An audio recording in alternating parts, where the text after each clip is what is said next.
आज कसाब ने मटन बिरयानी की मांग की। क्या कसाब ने मटन बिरयानी की मांग की? लगेच ब्रेकिंग न्यूज सुरू, कसाब ने मटन बिर्याणी की मांग की। आणि म्हणून ज्याला अजमल कसाब याच्याशी मी बोलत होतो त्यावेळेला अजमल कसाबला मी जाणून घेण्याचा प्रयत्न करतो। मी प्रत्येक गुन्हेगाराशी बोलत असतो, किती कुविख्यात गुन्हेगार असो, मी नेहमी त्याला जाणीव करून देत असतो की तू चांगला होता, परंतु तू गुन्हा करत राहिल्यामुळे तू वाईट झालाय।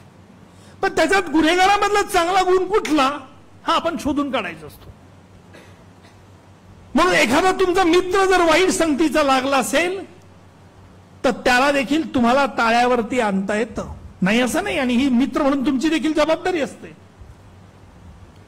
आणि त्यातला चांगुलपणा, मी नेहमी या विचार प्रणालीचा आहे की कायदा गुन्हेगाराला शिक्षा करेल ती करेल, त्या शिक्षाने त्या गुन्हेगाराला त्याचं मत परिवर्तन होतं की नाही हा वादाचा विषय होईल। परंतु माझा दावा असा आहे की गुन्हेगाराला शिक्षेपेक्षा त्याच्या मनात पश्चातापाची भावना निर्माण करणं ही त्याला मोठी शिक्षा असते।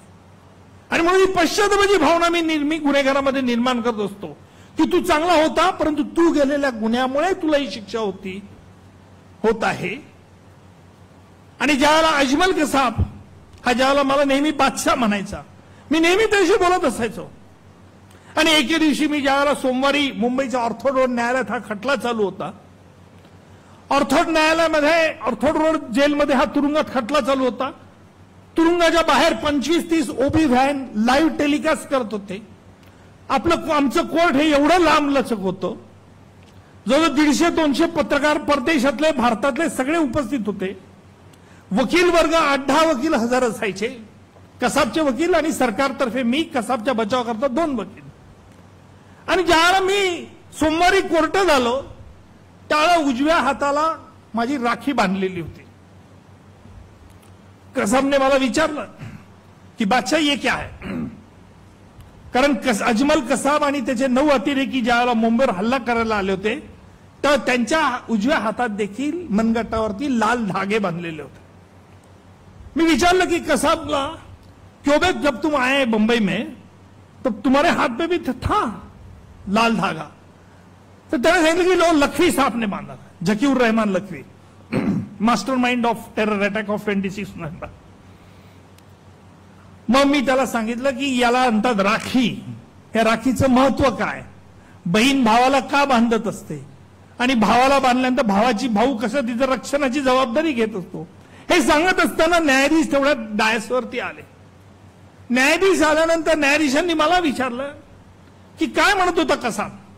न्यायाधीशांना मी सांगितलं कसाब एक उत्कृष्ट कसलेला नट होता असं म्हटलं तरी चुकीचं ठरू नये। जसा तो दहशतवादी होता त्याप्रमाणे वेगवेगळी नाटकं करण्यात तो पटाईत होता।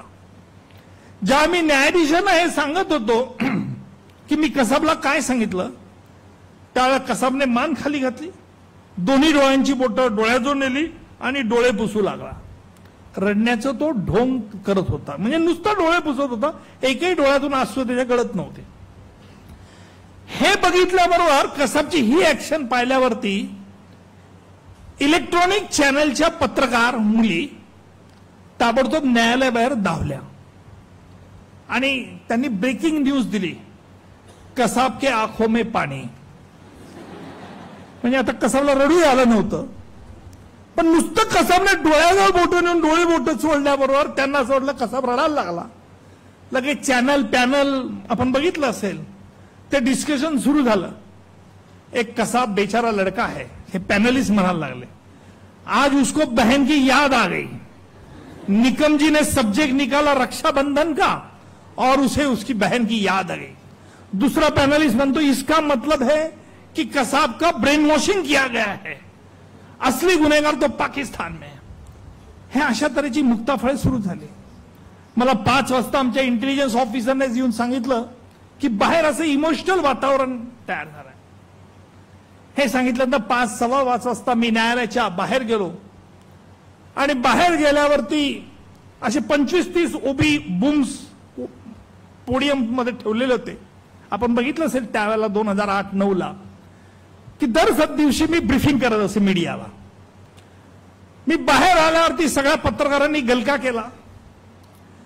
उज्जवल जी आपकी पहली प्रतिक्रिया आज क्या है? आज कसाब के आंखों में पानी आया. आपने ऐसी बात क्या कही उसे कि उसे रोना पड़ा. दूसरा पत्रकार म्हणतो, निगम साहब आपको ऐसा नहीं लगता क्या कि असली गुनेगार और पाकिस्तान में, ये तो सिर्फ फुट सोल्जर है. तीसरा पत्रकार असं म्हणतो, mister Nigam, don't you think that this is a total failure of the government in nabbing those real offenders. पाचवा लगेच मला प्रश्न, उज्ज्वलजी तुम्हाला वाटत नाही का की आज कसाबला रडू आलं म्हणजे कसाब खरोखर गुन्हेगार दिसत नाही?